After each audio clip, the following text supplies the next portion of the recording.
बिस्मिल्लाहिर्रहमानिर्रहीम। अस्सलाम वालेकुम। आप फेसबुक और यूट्यूब चैनल देख रहे हो। मेरा नाम है अब्दुल्रहमान। नाज़रीन, आज 14 दिसंबर है।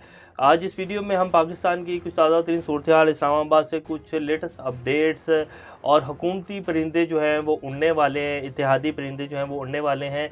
इसके साथ साथ chief justice of Pakistan Umar Ata Bandial साहब कहते हैं कि जी करप्शन पर किसी सूरत माफ़ी नहीं होनी चाहिए। पाकिस्तान में कानून जो है हर पाकिस्तानी के लिए बराबर होना चाहिए, इंसाफ के तकाजे पूरे होने चाहिए। तो आज़म सवाती साहब के साथ सर पिछले 1.5-2 माह से जो हो रहा है और जिस तरह उनको इबरत का निशान बनाया जा रहा है, और अब जिस जज ने उनका फ़ैसला महफूज किया उनकी ज़मानत का, उनके साथ जो किया गया है वो भी इस वीडियो में आपके सामने रखेंगे। तो कुछ सवालात हैं जो आज हम हमारी मौजूद अदलिया के सामने रखेंगे। और फिर आज एक बड़ी अहम जो है समाअत भी हुई है जिसमें बाकायदा नैब तरमीम और इसके साथ साथ फ़ौज का पाकिस्तान में एहतसाब से इस्तिस्ना है, ये किसने सवाल उठाया आज सुप्रीम कोर्ट में। तो बड़ी अहम समाअत है वो आपके सामने रखेंगे। हुकूमती परिंदे उड़ने वाले हैं, इत्तेहादी जो हैं बिखर रहे हैं और परेशानी जो है वो वाज़िया चेहरों से नज़र आ रही है। और शहबाज शरीफ साहब तो अब और ज़्यादा परेशान नज़र आ रहे हैं। पहले जो 1 से 1.5 माह पहले जो वो उनका पिछले 6 माह उनका फेस स्ट्रक्चर था और जिस तरह की उनके फेस से वाइब्स आती थी, अब और ज़्यादा जो है वाइब्स आनी शुरू हो गई हैं, अब और ज़्यादा मज़ीद परेशान हैं।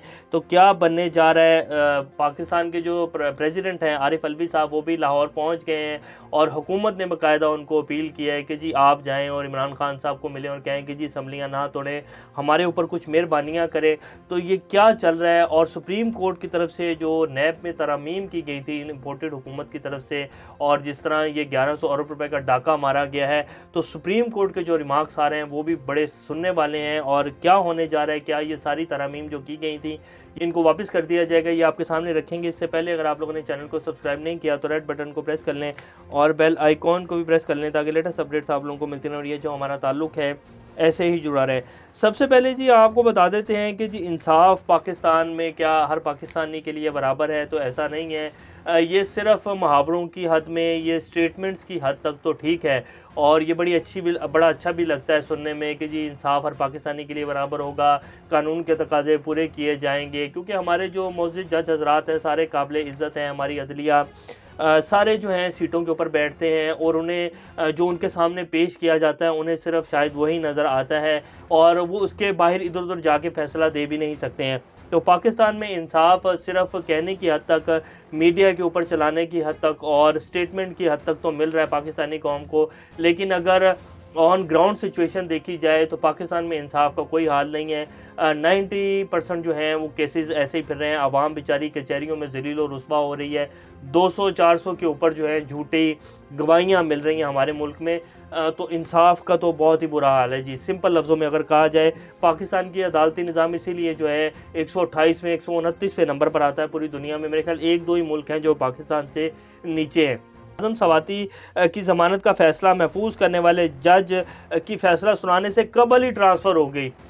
कितना फास्ट सिस्टम है ये ट्रांसफ़र करने वाले लोगों का और ट्रांसफ़र करवाने वाले लोगों का कि जज ने फ़ैसला महफूज कर लिया है, उन्होंने भी सुनाया नहीं है। वो जाके चैम्बर में बैठे होंगे या जैसे ब्रेक आ जाती है तो उस ब्रेक के दौरान ही जज को जो है उसका नोटिफिकेशन कर दिया गया और जज का फ़ैसला सुना दिया गया। जिसने फ़ैसला सुनाना था उस फैसला सुनाने से पहले जज को फारिग करके और जो है इस्लामाबाद हाई कोर्ट में उनको वापस भेज दिया गया है। ये स्पेशल कोर्ट के जज थे जिनको सिंध हाई कोर्ट में तैनात किया गया था 3 साल के लिए, तो उनको वापस बुला लिया गया जी। इस्लामाबाद हाई कोर्ट में उनको दोबारा तैनात कर दिया गया। जज राजा आसिफ महमूद साहब थे जिनको फ़ैसला सुनाने से पहले उनका फ़ैसला सुना दिया गया।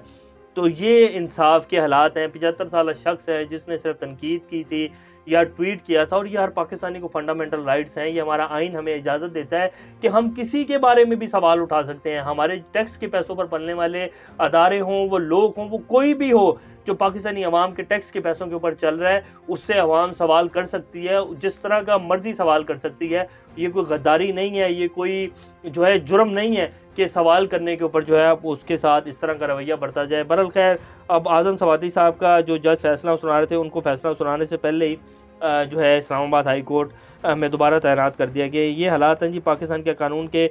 और फिर स्टेटमेंट्स आती हैं कि जी माफ़ी नहीं मिलनी चाहिए करप्शन करने वालों को। बहरहाल अब जो नैब में केस चल रहा है और इसके बाद आपके सामने रखेंगे कि हुकूमती परिंदे जो उड़ रहे हैं उनकी क्या कहानी है और होने के हवाला है वो भी रखेंगे। लेकिन आज जो बड़ी अहम समाअत हुई है जिसमें बाकायदा पाकिस्तान की फ़ौज है उसको एहतसाब से किस तरह इस्तिस्ना है, जो पाकिस्तान में नैब का एक इदारा है वो कैसे उससे जो है बरी ज़ुम्मा है। सुप्रीम कोर्ट में नैब तरमीम के ख़िलाफ़ इमरान खान की दरख्वास्त पर समाअत हुई, जिसमें इमरान खान के वकील ख्वाजा हारिस ने अफवाज पाकिस्तान के नैब की दस्तरस से बाहर होने के सवालात पर दलाइल दिए। ख्वाजा हारिस ने कहा कि अफवाज पाकिस्तान मुकम्मल तौर पर नैब की दस्तरस से बाहर नहीं है। नैब आर्मी अफसरान का सिर्फ सर्विस के दौरान एहतसाब नहीं कर सकता। जस्टिस मंसूर अली शाह ने जो रिमार्क्स दिए ना वो बड़े कड़े रिमार्क्स हैं। जस्टिस जाजुल हसन ने तो बाकायदा कहा कि जी उसके बाद 18 जब वो कमीशन लेते हैं तो 18 साल की जो है उनकी सारी ड्यूटी रह जाती है, उसके बाद उनका एहतसाब किया जा सकता है। और जो पाक फ़ौज के अंदर एक एहतसाब का सिस्टम है वो बड़ा कड़ा एहतसाब है और इसमें कोई शक नहीं है, हमारे जो पाक फ़ौज है उसके अंदर एक बड़ा एहतसाब का कड़ा सिस्टम है। लेकिन जस्टिस मंसूर अली शाह ने इस बात के ऊपर इस्तफसार किया और उन्होंने कहा कि वज़ीर आज़म और वज़ीर आला कौमी फ़ैसलों पर एहतसाब से इस्तिस्ना हासिल है। सवाल ये है कि वज़ीर आज़म और वज़ीर आला को हासिल इस्तिस्ना अफवाज को कैसे दिया जा सकता है।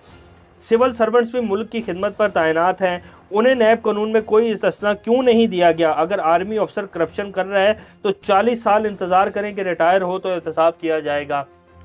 बड़ी ठीक बात है और बड़ा ठीक सवाल उठाया गया उनकी तरफ से कि जब सिविल सर्वेंट्स को इस्तिस्ना नहीं है तो फिर कैसे जो हमारे पाक फ़ौज के अफसरान हैं उनको इस्तिस्ना हासिल है कि जी वो रिटायर होंगे तो उसके बाद उनका जो है एहतसाब किया जा सकता है या उनसे पूछ-गछ की जा सकती है। तो ये कानून क्या है। तो इसके ऊपर ख्वाजा हारिस साहब ने जो जवाब दिया है वो कहते हैं कि जी अदालत माने या ना माने, आर्मी अफसरान को तहफ़्फ़ुज़ देना ही पार्लियामेंट की मंतक है, यानी कि पार्लियामेंट बनी ही आर्मी अफसरान को तहफ़्फ़ुज़ देने के लिए। ये ख्वाजा हारिस साहब ने आज ही रिमार्क्स दिए हैं।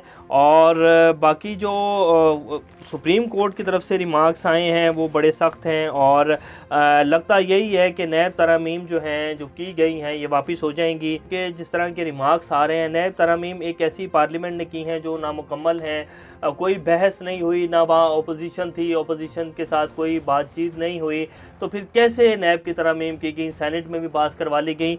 तो ये सारा मामला जो है लगता यही है कि रिवर्स होने की तरफ जा रहा है और इसीलिए जो है परेशानियां बढ़ रही हैं। नवाज शरीफ साहब की वापसी जो है वो मुनक़ता है, वो खटाई में पड़ी हुई है, तारीख अनाउंस नहीं हो रही। पहले तो कह रहे थे कि नवाज शरीफ साहब जो है नवंबर में आ जाएंगे, फिर दिसंबर के पहले हफ्ते में आ जाएंगे। अब दिसंबर की आज 14 तारीख हो गई है, 20 दिसंबर तक भी नहीं आ रहे और तारीख भी नहीं दी जा रही। तो बड़े मामला जो हैं वो ख़राब होने जा रहे हैं। और रह गई हुकूमती अवानों में जो हलचल मची हुई है, जो इत्तेहादी परिंदे हैं वो आहिस्ता आहिस्ता उड़ने शुरू हो गए हैं। क्योंकि जब इस्टेब्लिशमेंट आई तो उन्होंने आकर कहा कि जी जो मामलात हैं, सियासी मामलात हैं, आप सब मिलकर बैठकर हल करें, लेकिन इनकी तरफ से कोई मामलात हल नहीं किए गए। और हमने आपके सामने उस टाइम भी बात रखी थी कि ये कहा गया है कि जी आप मामलात को हल करें और तारीख जो है अनाउंस करें और अबूरी सेटअप की तरफ जाएं। अब इस मामले को ज़्यादा नहीं खींचा जा सकता, लेकिन इन्होंने साफ साफ इनकार किया और बाकायदा ये कैंपेन चलाई गई मीडिया के ऊपर कि इमरान खान तुम फ़ौज से जो है मदद मांग रहे हो और फ़ौज से इलेक्शन मांग रहे हो तो फ़ौज तुम्हें इलेक्शन नहीं देगी। बाकायदा ये इनडायरेक्ट जो है हमला किया गया कि आप अगर देंगे तो फिर जो है लड़ाई होगी और फिर जो है हमारी तरफ से हर्जा सराई होगी। तो ये कोशिशें की गई। तो इसके ऊपर जो है अब बाकायदा जो इत्तेहादी परिंदे हैं वो उड़ना शुरू हो गए हैं। क्योंकि ये इत्तेहादी जो परिंदे हैं ये पहले भी उड़कर जो है एस्टेब्लिशमेंट की मर्ज़ी के ऊपर इधर उधर जाते हैं। तो अब दोबारा से उन पर परिंदों के कानों में फूंक जो है वो मार दी गई है और असम्बली में भी तकारीर जो है वो शुरू कर दी गई हैं। मेंगल साहब की तरफ से भी की गई और बहुत सारे जो अरकान हैं उनकी बड़ी अब जो है तेज़ तकारीर जो है असम्बली में चल रही हैं। तो ये इसलिए परेशानियां भी बढ़ रही हैं और दिन 2-4 दिन हैं, इससे ज़्यादा नहीं है। इमरान खान की असम्बलियाँ तोड़ने से पहले जो दिन हैं इनमें ये मामला हल हो जाएंगे और मुल्क जनरल इलेक्शन की तरफ जा रहा है। क्योंकि पाकिस्तान के जितने स्टेक होल्डर्स हैं, पाकिस्तान के रियासती अदारे हैं, पाकिस्तान के माहिर माशियात हैं, पाकिस्तान के जो फेयर जर्नलिस्ट हैं जो कि लिफाफों के ऊपर नहीं चलते हैं, वो सब यकजुबान होकर एक ही बात करें। और सऊदीया और चाइना ने भी ये बात बाकायदा कह दी है कि जी आप इलेक्शन अनाउंस करें और नई हुकूमत आए उसके बाद हम आपको ये जो सारे गर्दाब में आपकी मैशत फंसी हुई है इससे निकालने के लिए आपको तैयार हैं, लेकिन उससे पहले आपसे कोई बात नहीं होगी। तो ये सारी चीज़ें अब हल होने की तरफ जा रही हैं। दिन थोड़े ही इनका टाइम पूरा हो चुका है। अभी तक के लिए इतना ही। अपना और चैनल का ख्याल रखिएगा। अल्लाह हाफ़िज़।